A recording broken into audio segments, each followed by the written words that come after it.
I'm going to read to you, page 73, a story that caught my eye and my heart by Richard, I'm going to mispronounce his name, Pitaniello, called Librarian Gladiators. Stomps thunder, rattled the bleachers, and boomed through the gym, shaking lights on the high ceiling. Fists swirled in the air, hands cupped over mouths.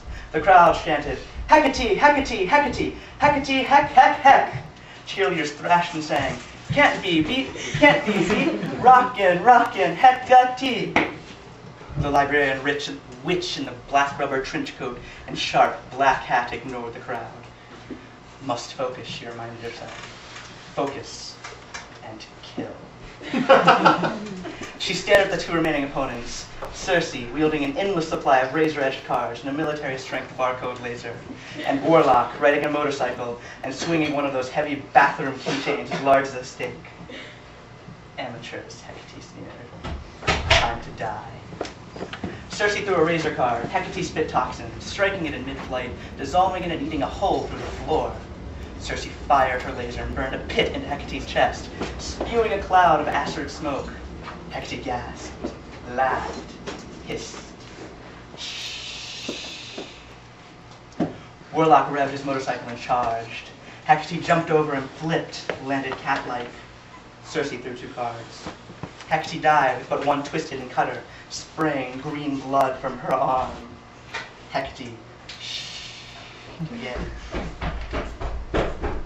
Circe fired, scorching craters in floorboards and bricks.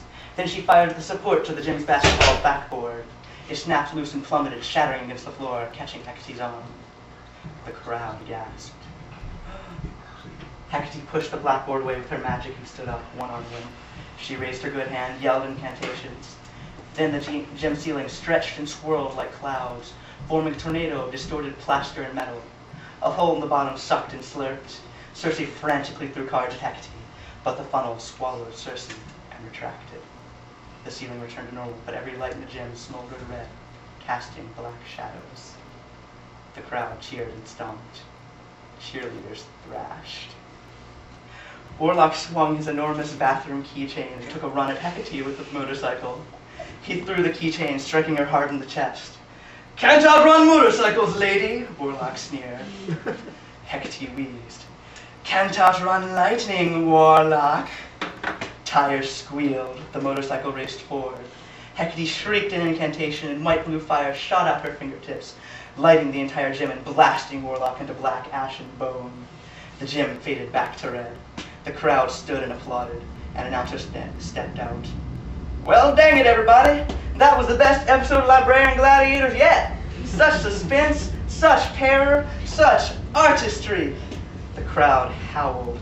I know," the announcer assured them. "Now let's have one last round of applause." The gym reverberated with noise. Hecate raised her good arm above her head and limped into the locker room, where doctors waited under her nice white lights. She sat down on the bench and glanced out the window. On the other side of the window, librarians picketed the gym, chanting, "The end of slander is long overdue." "Shh, happens, but we do more. Reference folks referee, not reprimand." "Cry babies," Hecate muttered, shaking her head.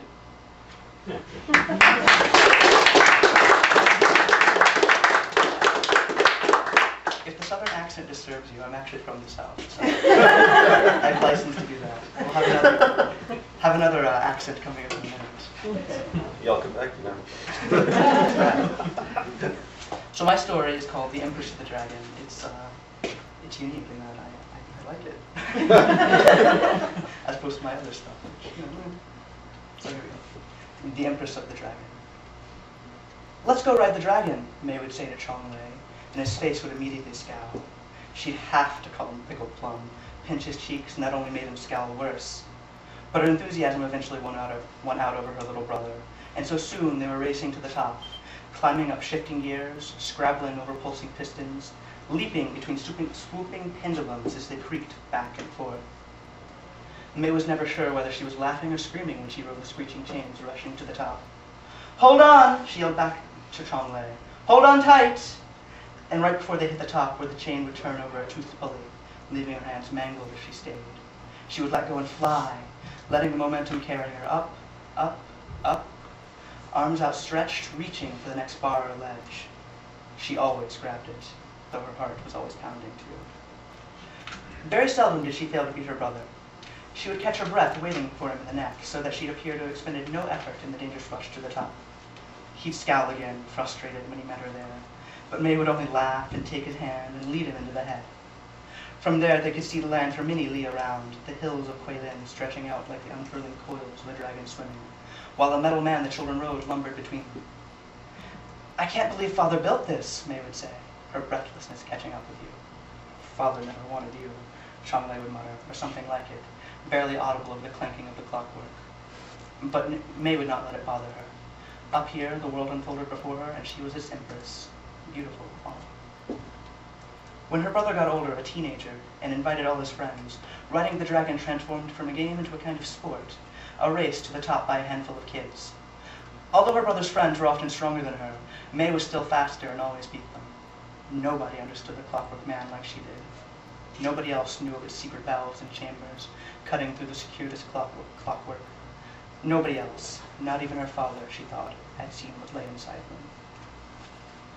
Word of this challenge spread, and from provinces across the Middle Kingdom came boys, and then men to climb the clockwork giant. May was no longer allowed to ride. Her father forbade her on the grounds that she should learn the duties of a young woman preparing to marry.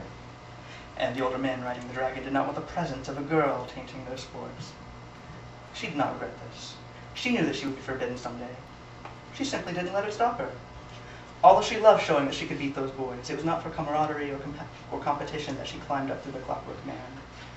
So she rode it in the twilight of morning, climbing nimbly amongst the push and pull of the living machine, and watched the sun rise over the hills through his lofty eyes.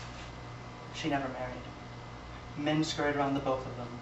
Her brother kept her in his household, for the children loved their energetic aunt so. And as her father passed into senescence, May and the Clockwork Man kept one another company through the long Middle Kingdom dawns, quiet except the shifting machinery.